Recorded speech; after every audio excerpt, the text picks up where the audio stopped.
بعض لوگ عذاب قبر کا انکار کرتے ہیں، تو عذاب قبر کا انکار کرنا قرآن مجید کے خلاف ہے، کیونکہ یہاں پر واضح ہو رہا ہے کہ اس دن جس دن ان کی جانیں نکالی جاتی ہیں ان سے کہا جاتا ہے تجزون عذاب الہونی، کہ تمہیں اب ذلت امیز عذاب دیا جائے گا۔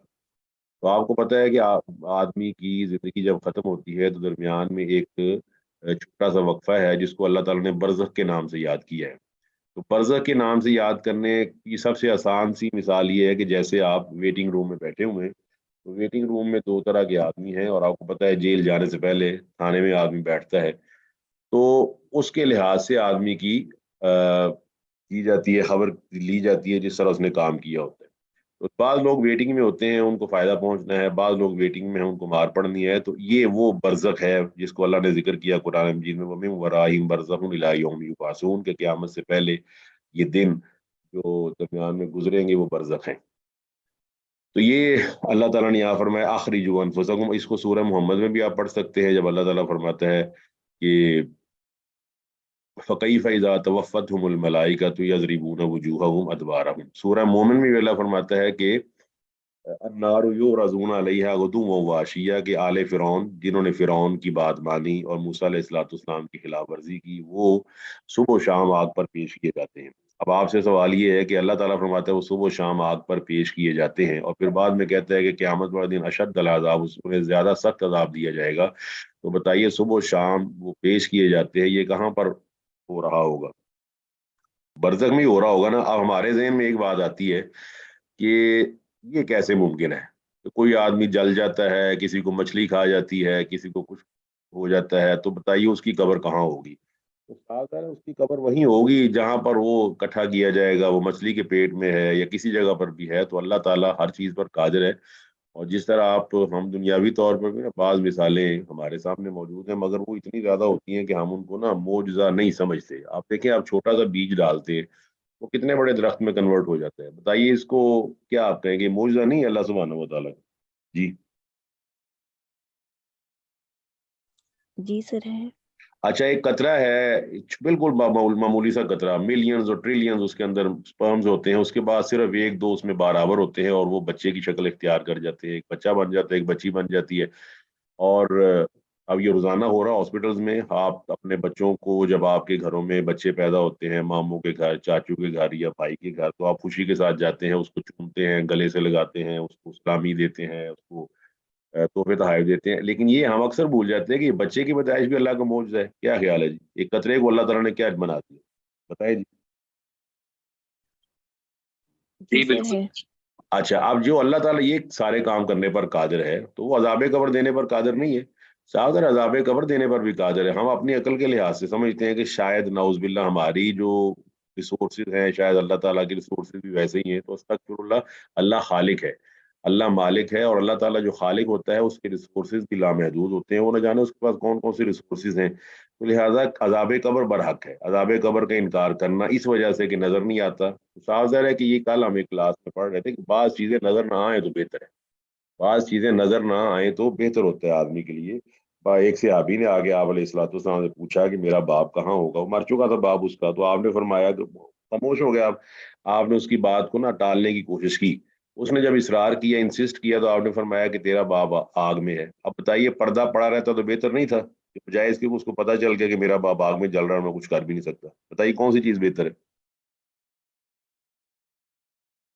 پتا چلتا جی کلاس۔ سر پردہ پڑا رہنا اور آپ کو یہ ماننا پڑتا ہے کہ بعض سینز ایسے ہوتے ہیں کہ جن سینز کو آپ کے سامنے بولا جائے تو آپ کہتے ہیں نہیں بھائی، نہ ہی سناؤ، نہ مجھے دکھاؤ، میرا نا طبیعت خراب ہو جائے گی، میں کھا نہیں سکوں گی، میں پی نہیں سکوں گا۔ بتائیے ایگری کرتے ہیں اس چیز سے؟ جی سر۔ ایگزیکٹلی۔ اب دیکھیے کتنا بڑا منظر ہے کہ مار پڑ رہی ہے قبر کے اندر، مگر اللہ تعالیٰ نے اس کا ایک پردہ رکھ دی ہے، وہ پردہ بالکل ثابت ہے۔ اور اس لیے یہاں میں اس لیے تفصیل سے بیان کر رہا ہوں کہ قرآن مجید کے اندر یہ بات واضح طور پہ موجود ہے، اور اللہ تعالیٰ خالق ہے۔ اللہ تعالیٰ فرماتا ہے الیوم تجزون عذاب الہونی، آج تمہیں انتہائی ذلت امیز عذاب دیا جائے گا۔ اصل عذاب تو قیامت والے دن ہے کہ جس دن وہ شدید طور پر رسوا کر دیے جائیں گے، لیکن فرمایا آج کے دن سے تمہارا وہ پیشی شروع ہوگی، بما کنتم، ووجہ اس کے جو تم تقولون علی اللہ غیر الحق، اللہ تعالیٰ پر جھوٹ باندھتے تھے۔ تو جیسی سزائیں جیسے ان کے کام تھے ویسی ان کو سزا مل رہی ہے. اللہ تعالیٰ پہ جھوٹ باندھتے تھے. وَكُنْتُمْ عَنْ آیَاتِهِ، اور تم اس کی آیات سے استکبار کرتے تھے. جی واضح ہوگی جی آج؟ جی سر. آگے جی فرمایا سر. وَلَقَدْ جِئْتُمُونَا، اور یقیناً تم ہمارے پاس آ گئے فرادا، اکیلے، فرد فرد. جس طرح آپ اردو میں بھی جانتے ہیں فرد، ایک فرد، دو فرد. تو فرد کا مطلب ہوتا ہے علیحدہ، اسی سے مفرد ہے، اسی سے ایون اور آڈ ہے، اسی سے سنگل اور ڈبل ہے، یعنی کہ سنگل سنگل سنگل، علیحدہ علیحدہ. تو فرمایا وَلَقَدْ جِئْتُمُونَا فرادا. جس طرح آپ جانتے ہیں انگلش کے اندر بھی علیحدہ علیحدہ جو الفابیٹس ہیں وہ مل کے ایک آپ کا نام بنتے ہیں. جیسے علی لکھنا ہو تو اے علیحدہ، ایل علیحدہ، آئی علیحدہ. وہ علیحدہ علیحدہ ہوتے ہیں لیکن ان کو اکٹھا کر کے آپ علی بنا دیتے ہو. علی از اے کمپاؤنڈ ورڈ، تو علی ایک بامانہ وہ لفظ بن جاتا ہے، لیکن اے علیحدہ ہے، ایل علیحدہ ہے اور آئی علیحدہ ہے. بالکل ایسے ہی فرادا کا مطلب ہے کہ تم ہمارے پاس آ گئے علیحدہ علیحدہ.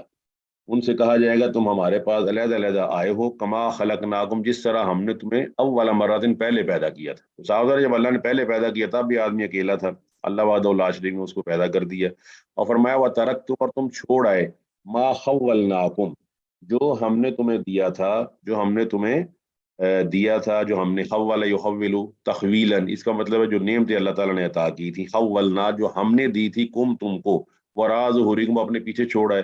کوئی مال لے کر نہیں آئے، کوئی دولت لے کر نہیں آئے، اور جو کام تم کرتے تھے مال و دولت کے لیے. اور آپ کو پتہ ہے پیچھے جن 3 کاموں کا ذکر ہوا ہے، اللہ تعالیٰ پر جھوٹ باندھنا نمبر 1، جھوٹی نبوت کا دعویٰ کرنا نمبر 2، اور یہ کہنا کہ میں بھی قرآن جیسا کلام نازل کر سکتا ہوں. یہ ساری باتیں ایک تو آدمی مال کمانے کے لیے کرتا ہے، اور دوسرا یہ ہے کہ مشہوری کے لیے خطر کرتا ہے. تو سازر مرنے کے بعد سب کچھ یہیں رہ جائے گا.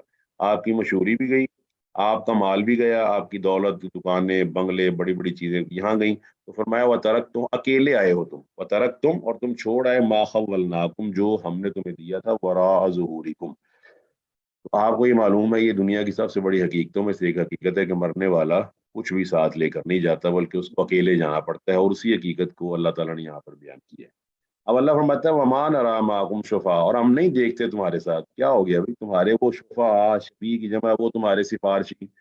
اور آپ کو پتہ ہے جو بھی غیب کی چیز ہے لوگوں نے اس کے بارے میں عجیب و غریب عقیدے بنا کر کاروبار گرم کیا ہوا ہے، اب بھی، اس سے پہلے بھی، کہ لوگوں کو غیب کے بارے میں بتا کر کہ قیامت والا دن ہم آپ کو بچا لیں گے، ہم آپ کی سفارش کر دیں گے، ہمیں پیسے دو، اس دن میں جانوں اور اللہ سبحانہ و تعالیٰ جانے. اس طرح کے بڑے بڑے داستانیں قرآن مجید نے بیان کی ہیں. جس طرح اخبار اور رہبان کے بارے میں فرمایا ان کثیر من الاحبار والرہبان لیاکلون اموال الناس بالباطل ویصدون عن سبیل اللہ. فرمایا یہودیوں اور عیسائیوں کے بڑے بڑے علماء اور پیشوا یہ لوگوں کا مال بھی کھا گئے اور لوگوں کو اللہ تعالیٰ کے دین سے بھی ہٹا گئے. وہ مال کھانے کا طریقہ ان کا یہی تھا کہ وہ جھوٹے فتوے دیا کرتے تھے، یا کوئی بڑا آدمی اگر چوری یا گناہ کرتا تو اس کو بچانے کی خاطر وہ آیات تورات میں یا آیات انجیل میں ترمیم کر لیتے. اور تیسرا ان کا جو آن the history, on the record بات موجود ہے، وہ یہ کہ انہوں نے کچھ لیٹرز بنا رکھے تھے، ان کو کہتے تھے لیٹرز آف ریکمنڈیشن. اور ریکمنڈیشن کا لیٹر وہ مرنے کے بعد میت کے نام ایشو کرتے تھے، اور میت کے ورثاء ان کو اس کا پے کرتے تھے. اور وہ لیٹر پہ لکھتا تھا پادری، یا یہودیوں کو جو عالم ہے وہ لکھتا تھا، خاص طور پہ یہ عیسائی اس میں ملوث ہیں، وہ لکھا کرتا تھا کہ اللہ تعالیٰ کے نام، کریٹر کے نام خط لکھا جاتا تھا، اور کہا جاتا تھا کہ یہ اس کو کچھ نہ کہا جائے، ہم اس کی سفارش کرتے ہیں، اس کو کچھ نہ کہا جائے. اور پھر بعد میں اس کے لواحقین کو کہا جاتا تھا کہ یہ ہماری اللہ تعالیٰ سے نعوذ باللہ بات ہوگی، لہٰذا اب یہ آپ کی میت بخشائی ہے، یہ زانی ہے، شرابی ہے، جو بھی ہے، تو یہ اب اس کو نہ اللہ تعالیٰ بخش دے گا کیونکہ آپ نے اس کی ہرجانہ یا اس کا فائن ادا کر دیا. اب بتائیے، آپ خود بتائیں کہ کیا یہ چیز درست ہے؟ نو سر. یہاں اللہ فرماتا ہے وہ کدھر ہے تمہارے سفارشی؟ وہ سفارشی اللہ زین نظام، تم جن کے بارے میں تمہارا جھوٹا گمان تھا. اب صاحب ہے جھوٹا گمان تو کوئی بھی آدمی رکھ سکتا ہے، گمان تو اصل یقین تو وہ ہے جو قرآن و سنت سے ثابت ہو جائے. تو قرآن و سنت کے اندر اللہ نے کہیں نہیں فرمایا کہ قیامت والے دن سفارش ہو جائے گی اور زانی بھی بچ جائیں گے، شرابی بھی بچ جائیں گے، قاتل بھی بچ جائیں گے، چور بھی بچ جائیں گے. اگر یہ سارے لوگ بچ جائیں گے تو بتائیے قیامت کا دن ہے کس لیے؟ جی جواب دے جی کلاس، قیامت کا دن ہے کس لیے؟ سر اس میں ہی وہ جزا اور سزا کا دن ہے. ہے کہ جب جزا اور سزا کے دن ہے تو قیامت کے دن ہی بپا ہوگی وہ ساری، اور اللہ تعالیٰ مجرموں کو گریارے میں لے کر آئے گا. تو فرمایا انہوں نے نا گمان کیا، ہوا جو تم نے گمان کیا ہوا ہے جھوٹا، انہم فیکم شرکا، کہ وہ تمہارے شریک ہیں.